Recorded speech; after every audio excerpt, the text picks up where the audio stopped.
Assalamualaikum warahmatullahi wabarakatuh. Apa kabar nih teman-teman? Semoga teman-teman selalu sehat ya, dimanapun teman-teman berada. Dan buat teman-teman yang sekarang sedang sakit, aku doain semoga cepat sembuh ya.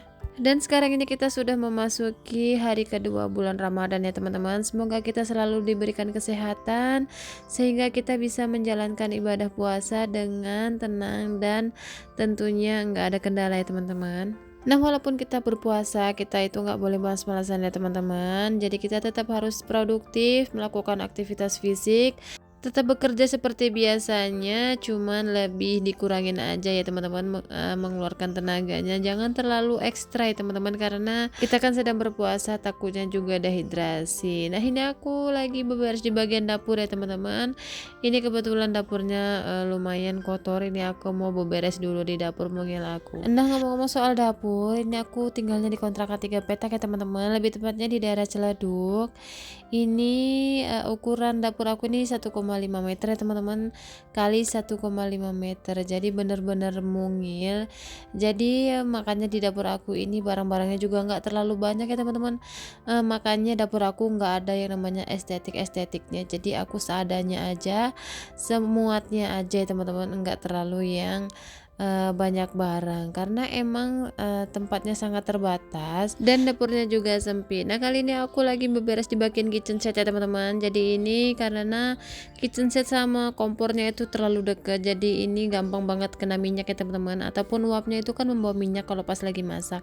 Ini harus rajin-rajin diberesin karena maksud aku dibersihin ya teman-teman, ini karena dia berminyak-minyak. Nah, ini aku lanjut, ini aku lagi bersihin blower ataupun exhaust ya teman-teman. Nah, ini aku ngeletakin exhaustnya itu di atas wastafel. Nah, ini deket banget sama kompor, jadi supaya pas kita lagi masak itu uapnya langsung kesedot ya teman-teman, jadi enggak nunggu nyebar dulu ke bagian dapur ataupun ke seluruh ruangan kontrakan aku ini, jadi langsung kesedot. Nah, posisinya exhaustnya seperti ini ya teman-teman, ini dekat banget sama kompor, dan alhamdulillahnya tuh kalau masak itu enggak panas ya teman-teman. Jadi semalam suami aku yang masangin di situ. Sebenarnya dia pinginnya masangnya di atas ya teman-teman, di atas kitchen set yang ini yang sedang aku bersihin ini, cuman menurut aku kalau di atasnya itu nanti terlalu jauh, akhirnya uapnya nunggu nyebar kemana-mana, dan aku inisiatif supaya exhaustnya itu lebih dideketin sama kompor, dan alhamdulillah kalau masak itu enggak ngap dan enggak panas ya teman-teman. Jadi kalau kita lagi goreng-goreng ikan asin ataupun lagi masak jengkol yang baunya menyengat itu cepet banget kesedot ya teman-teman, cepet hilang. Alhamdulillahnya enggak bau yang sampai berjam-jam di dalam ruangan. Nah, ini aku lanjut untuk bersihin toples-toplesnya teman-teman. Ini toplesnya kebetulan kena minyak-minyak, ini harus dicuci-cuci dulu ya teman-teman, untuk supaya minyak-minyaknya itu hilang. Ini toples-toplesnya sedang kosong ya teman-teman, aku belum refill karena emang belum belanja mingguan. Ini nggak apa-apa ya teman-teman, nanti kalau udah dicuci toplesnya pas pengisian bumbu-bumbunya lebih nyaman dan lebih enak karena udah nggak ada minyak-minyaknya lagi yang menempel di toplesnya. Nah, ini aku udah selesai bersih-bersih di bagian kitchen set. Ini aku mau jemurin baju dulu ya teman-teman. Jadi ini tadi malam aku udah nyuci baju dan langsung aku hangarin, terus aku taruh di kamar mandi ya teman-teman. Kan di kamar mandi aku itu ada gantungan baju. Nah, sebelum aku bawa keluar ini aku jemur dulu di kamar mandi tadi malam. Nah, ini mau aku keluarin supaya lebih cepat kering ya teman-teman. Ini aku jemurnya seperti ini di depan rumah kontrakan aku. Nah, ini aku lanjut setelah jemurin baju. Ini aku mau beberes di bagian kolong kitchen, apa namanya ini, wastafel ya teman-teman. Ini kebetulan juga kotor, ini mau aku sapu-sapu, lanjut nanti aku pel. Nah, begitu ya teman-teman, walaupun kita dalam keadaan berpuasa, kita harus tetap melakukan aktivitas di rumah seperti beberes-beres rumah ya teman-teman, karena kalau nggak diberesin rumah pasti berantakan banget ya teman-teman. Nah, ini aku lanjut di bagian kolong kitchen set ya teman-teman, ini mau aku pel karena ini kolongnya ini lumayan kotor juga. juga. Jadi ini harus dibersihin per 2 hari sekali karena supaya enggak lembab. Karena kalau setiap anak aku ngambil air ataupun aku lagi cuci piring, ini pasti airnya ini nyiprat-nyiprat di bawah sini ya teman-teman. Jadi kalau nggak rajin-rajin dibersihin nanti tempatnya itu lembab. Nah biasanya tuh aku kalau di bawah kolong kitchen set ini tempat untuk nyimpen kayak galon, tempat mainan anak aku, sama perwajanan aku atau tempat masak-masak aku. Nah gimana nih kabar teman-teman sekalian, apakah hari ini sedang berpuasa?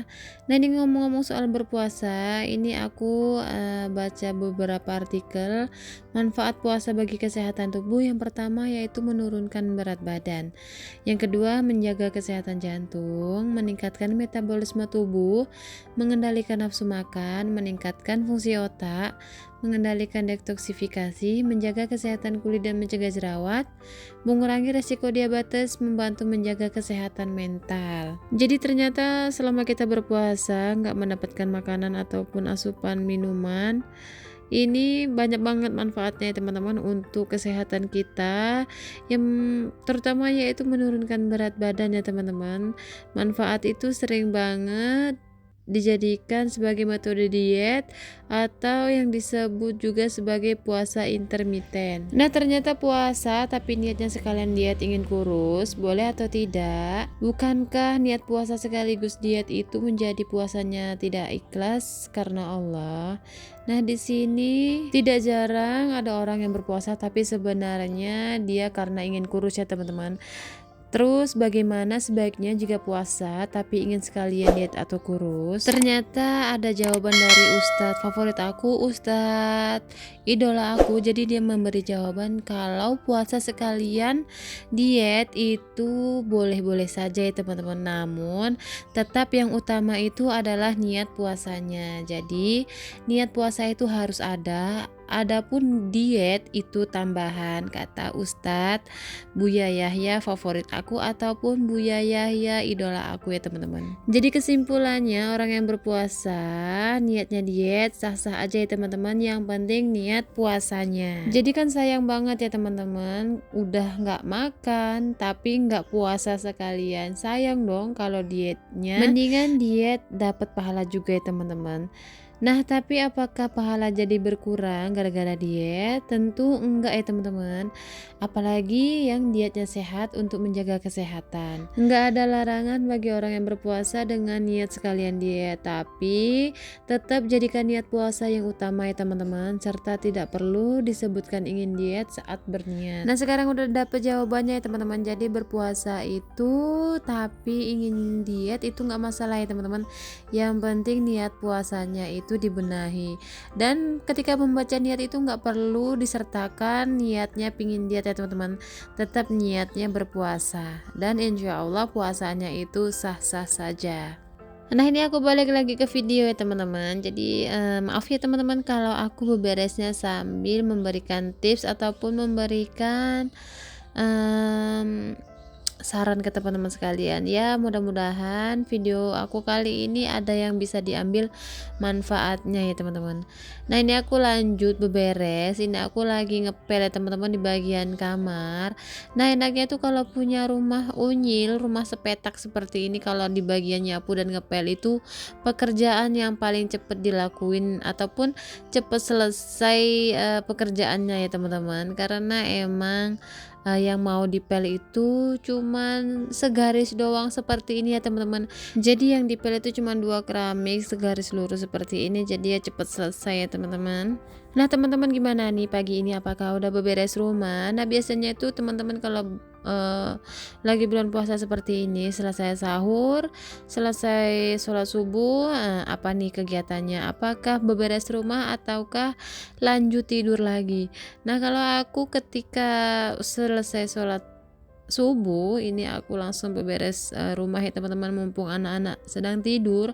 Jadi aku tuh kalau udah habis sahur terus sholat subuh, habis itu tidur lagi, itu biasanya bangunnya siang banget ya teman-teman. Takutnya malah nggak dapet pahala puasanya ya teman-teman, ataupun malah bikin kepala pusing. Jadi mendingan melakukan aktivitas fisik aja di rumah.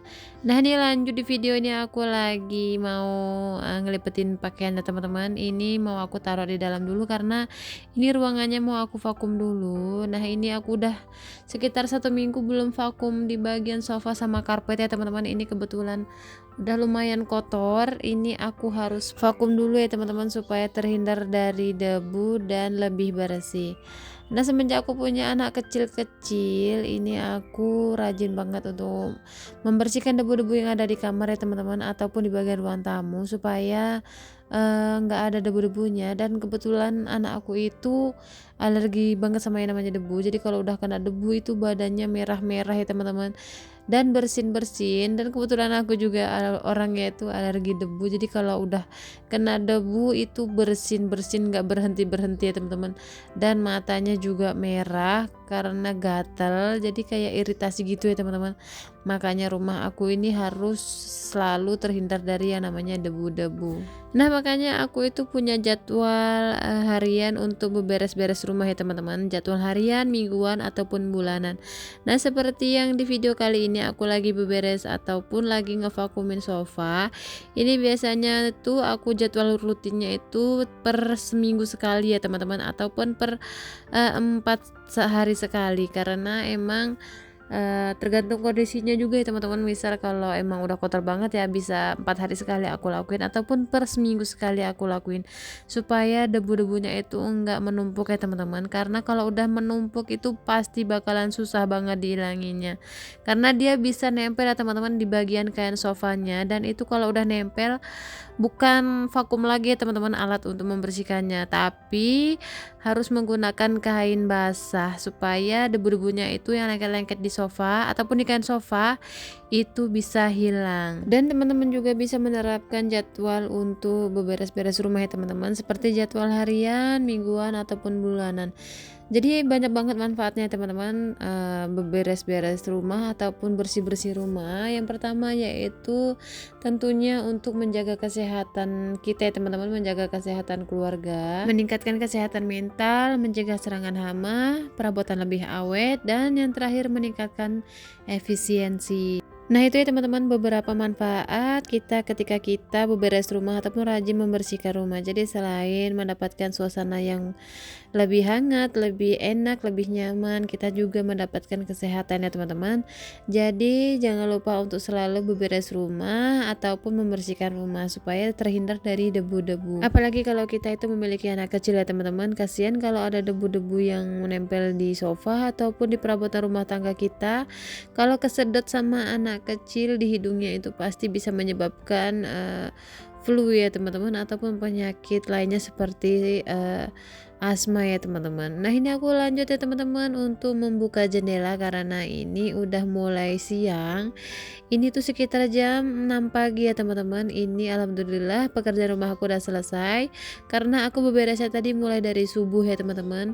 Nah, ini aku lanjut di bagian kamar. Ini aku mau beberes di meja hijau ini. Ini kebetulan berantakan banget. Ini mau aku susunin dulu ya teman-teman. Ini peralatan sholat aku dan anak aku beserta suami.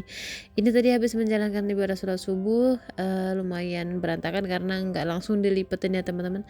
Nah, ini aku lanjut untuk beberes di bagian atas kulkas. Ini juga kebetulan berantakan. Ini mau langsung dibersih-bersihkan aja yang berantakan ataupun disusun-susunin ya teman-teman. Dan ini aku lagi ngelap-ngelapin di bagian salon. Ini udah mulai banyak debu-debunya teman-teman, dan ini harus dilap-lap. Nah, setelah selesai semuanya beberes rumah, ini aku pekerjaan terakhir yang biasa aku lakukan yaitu ngelipetin pakaian. Nah, biasanya tuh aku kalau ngelipetin pakaian selalu di depan TV seperti ini ya teman-teman, supaya lebih santai. Jadi kalau kita lagi bosen ngelihat cucian baju ataupun liputan baju, ini sesekali sambil merhatiin TV supaya enggak jenuh ya teman-teman, karena pekerjaan ngeliputin pakaian itu suatu hal yang sangat membosankan. Nah, ini pekerjaannya aku cepetin aja teman-teman. Nah, sekian dulu ya teman-teman video aku, semoga ada yang bisa diambil manfaatnya. Sampai jumpa di video aku selanjutnya. Dadah, assalamualaikum.